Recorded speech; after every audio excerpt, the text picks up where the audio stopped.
this thing's a piece. It's Melting Metal Anthony with another nasty repair for you. Today, we're repairing my own stuff. I made a mistake on my Harley. What happened was, it put a nice crack right there in my inner primary. This is cast aluminum. So I called my friends over at Rockmount Welding, and I asked them what would be the best TIG rod for this application. And they sent me over this Neptune TIG. It's in 3/32. It's supposed to be some of the best stuff you can use as far as cast aluminum goes. This stuff is great for aluminum sheets, extrusions, pipe, and casting. So, seems like it's gonna fit the bill. 34,000 PSI according to the label. So as you can see, this thing's a greasy mess. And like any good repair welder, the first thing I'm gonna do is go ahead, I'm gonna wipe it down. Today I'm using just some plain old acetone on a rag. So I'm gonna go ahead and I'm gonna degrease this thing. All in the weld area and a little bit around it, because every time I grab this thing, I seem to get new grease on my hand.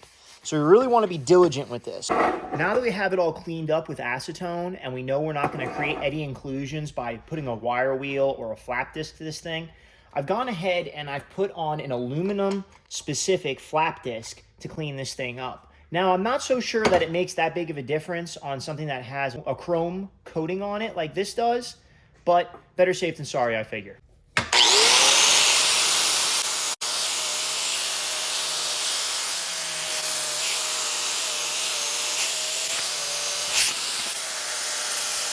So I've prepped this thing as good as I can with a grinder. Now we're gonna go ahead and we're gonna switch over to a die grinder, and I've put this specialty aluminum bit in it. These deburring bits work really well for aluminum because they have such large flutes that they don't clog up like your traditional deburring bit.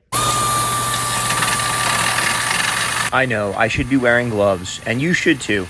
Don't be a dumbass like me.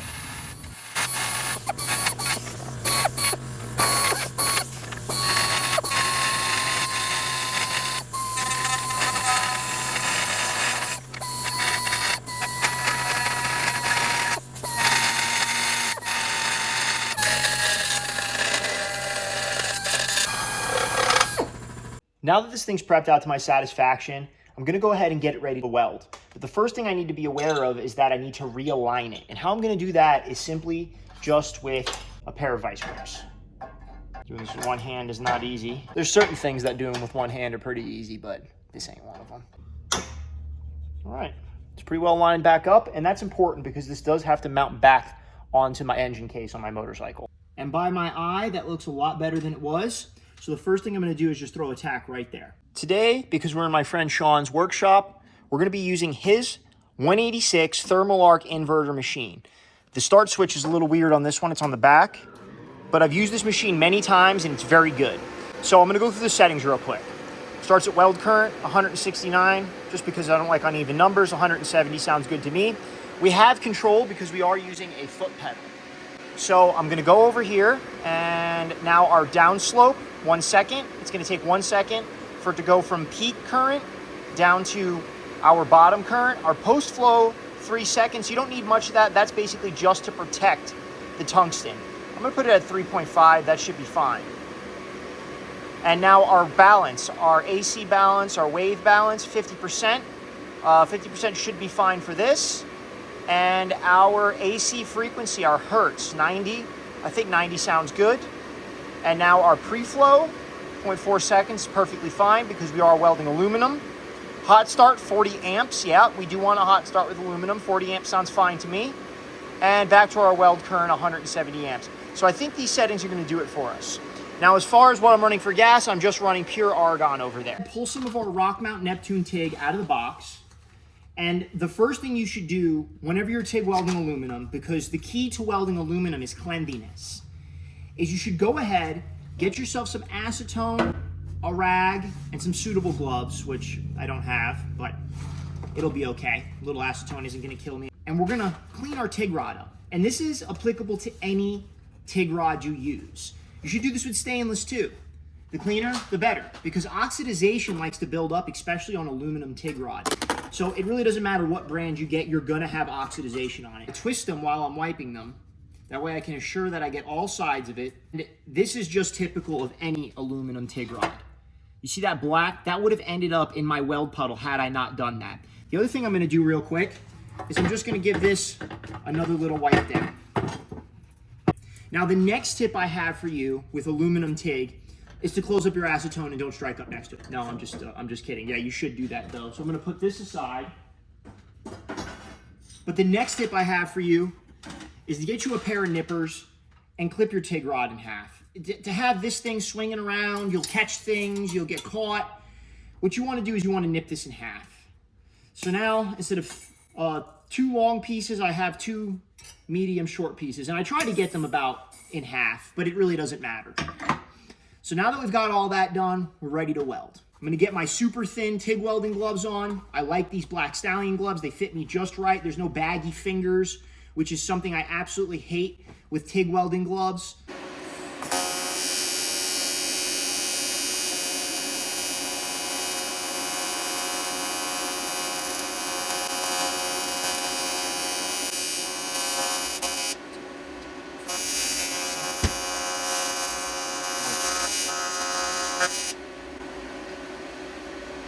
I'm going to tell you something right now. This is a very dirty casting. I've welded some nasty castings before, but this is up there in the top 10.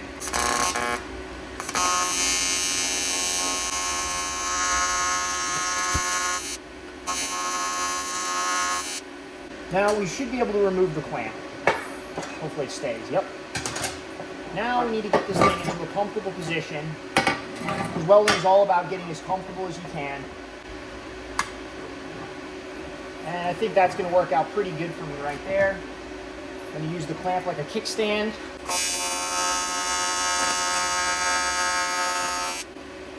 Yeah, this is one of the worst castings I've ever welded in my life. It's horribly filled with crap. Figures Harley Davidson, gotta love them. But I'm going to go ahead and I'm going to turn my cleaning action on, my AC balance. What I'm going to do now that I've changed my AC balance, I'm going to swap to a stainless steel wire wheel that I exclusively use on aluminum, and I'm going to clean this thing up a little bit more.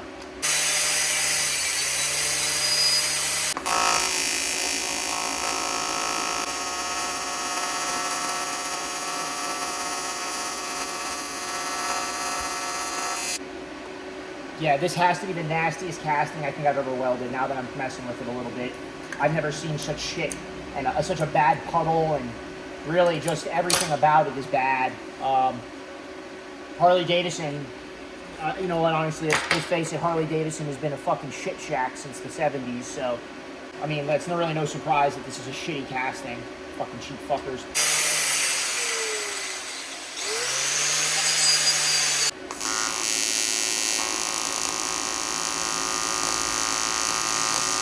Definitely not an ideal weld, but now that I have a pad of that in there and I'm away from that nasty material, what I'm going to do is go ahead and swap back out for my aluminum flat disc.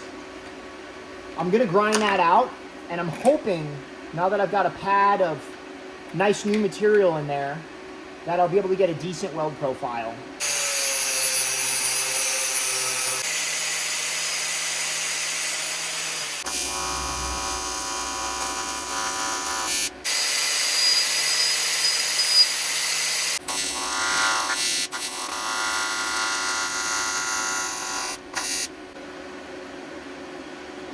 God damn it.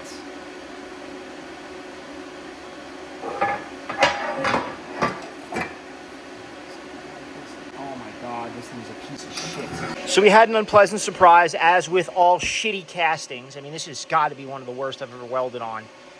We had another crack open up. So the heat, the expansion and contraction of me welding over here made this open up. But let's finish this one up. As you can see, it looks like hell.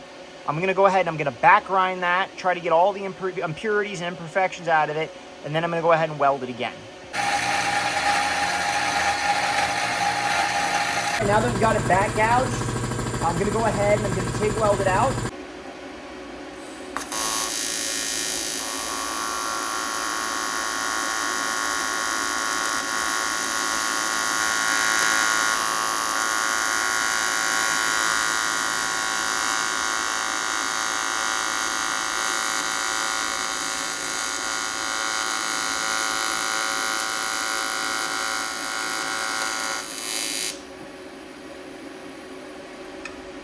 All right, guys, there's crack number 1 welded up. Not the prettiest thing on earth, but there's no porosity, there's no undercut, there's no pitting, so there's no defects in this weld at all.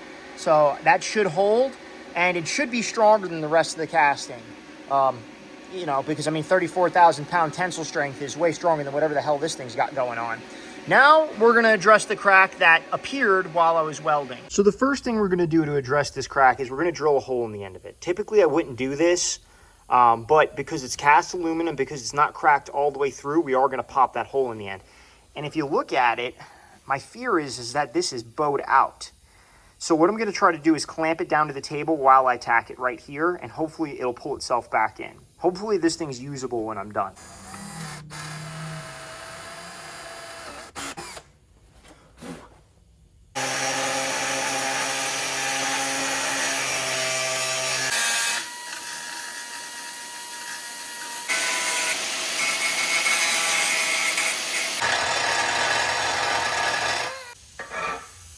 That's cleaned up to about my satisfaction.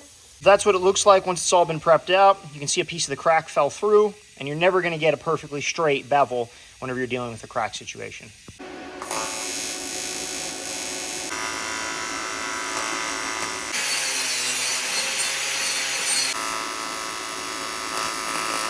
What's the height that you want to keep that tip up? Like 1/8 inch. Yeah, 1/4 to 1/8 inch.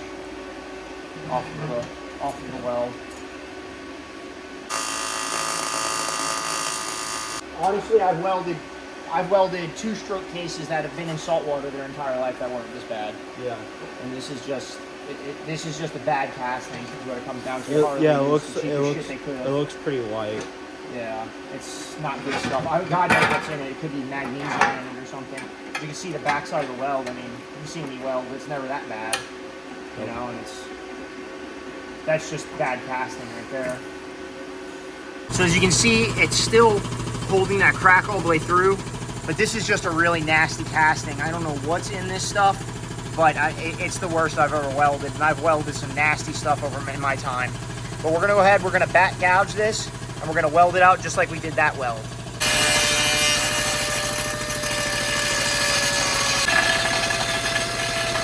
So now that I got it back gouged, I'm gonna go ahead and weld the inside out.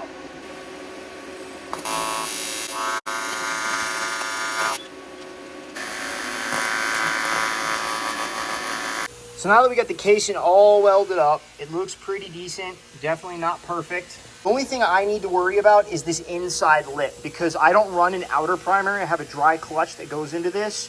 So all I have to do is clean this inside up. Now, if I was running a wet clutch, I would have to probably get the other side machined. But because it's dry and this primary no longer holds any fluid, I don't have to worry about that. I just need to get in there with the die grinder and make it relatively fit my motorcycle. Now, one of the risks with a job like this is that I've warped it so badly that it no longer fits the bike. So after I get this thing cleaned up, I'm gonna bring you guys with me to install it to make sure that I did a good job.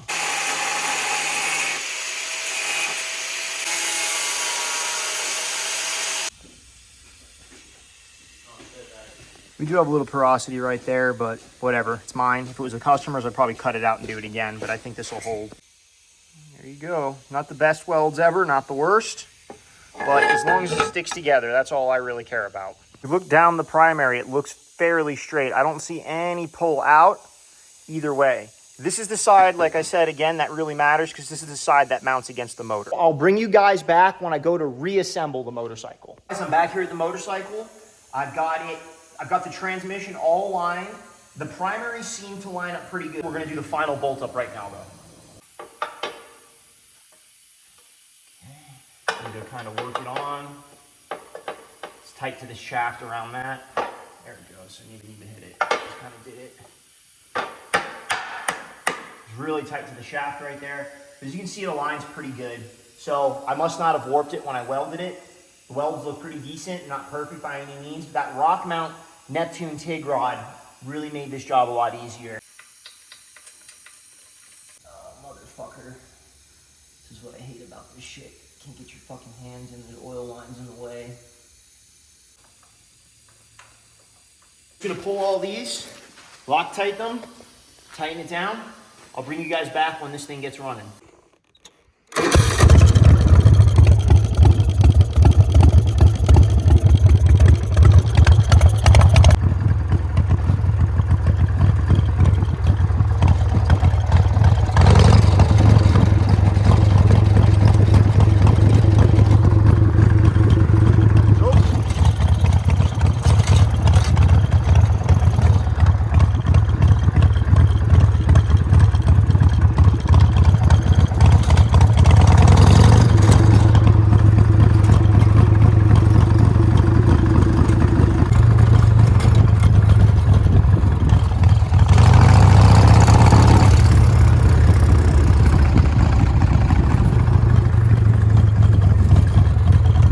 wanted to wait until I had time to shake old Death Wish down to show you the results of our TIG welding and the nasty, nasty cast aluminum that we dealt with. So I put about 100 miles on it, okay? Because I didn't want this to be some bullshit fucking review of this TIG wire.